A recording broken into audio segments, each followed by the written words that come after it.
Suppose a patient suffer from diarrhea. It's a scenario. The patient is suffer from diarrhea. What is diarrhea? Passing more than 3 times loose stool a day is known as diarrhea. So what is the cause of diarrhea? We don't know. It may be caused by bacteria, it may be caused by fungus, it may be caused by virus. So in order to diagnose this, we must take the sample, process the sample into the laboratory, generate the report, then the subsequent treatment will be started. This is the basically function of lab technologies. They are the backbone of medical science. Why? Because doctor doesn't know what are the actual causative organisms that basically affect the patients. So they can use abrupt medicine. They can use afloxacin, they can use antibacterial drug, they can use antifungal drug. But in order to proper targeted therapy, we must know the exact causative agent.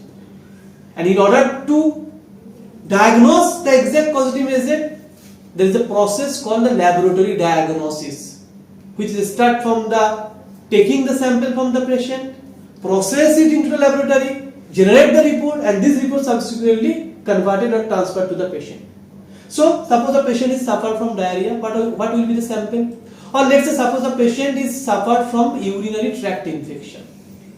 The patient basically going to a doctor and they call that they suffer abdominal discomfort or abdominal pain, burning sensation during urination, high grade fever, loss of appetite.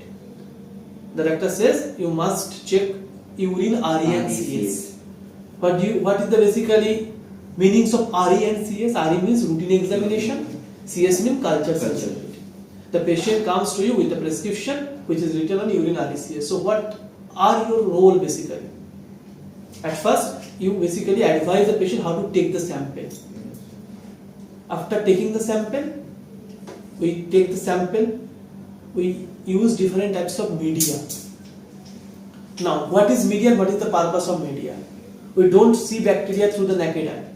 In order to observe, in order to see them, we must grow them in artificial media. From where we take the sample, make a smear, stain it, then further subsequent testing is required, known as bacterial identification or biochemical, then report will be generated. So culture media is one of the most important part in bacteriology. Without culture, different types of media and methods, the bacteriology department will be basically shut down. In order to diagnose of any bacteria except 2 or 3, which basically don't obey the Koch postulate. Otherwise, all bacteria, in order to diagnose them, we need to culture them, make a smear from the culture, then perform certain types of biochemical tests, then identify. So culture media is nothing but a provider external environment which consists nutrient, pH and temperature, and a specific bacteria require that specific nutrient. For an example, Staph aureus, the most common bacteria, which required blood.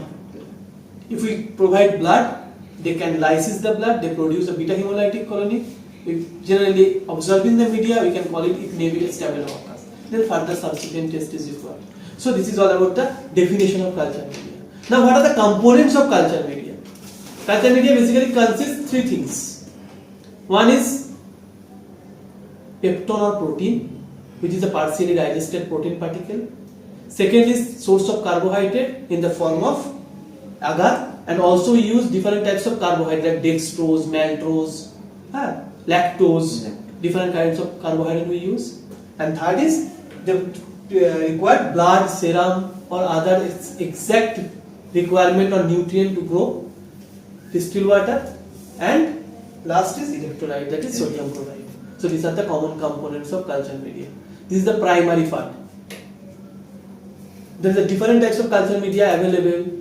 Each and every culture media have their specific purpose of use, specific bacteria grown in particular types of media, which will be discussed later on. But in that case, this is the basic thing: media, component, and their specific use. Any question regarding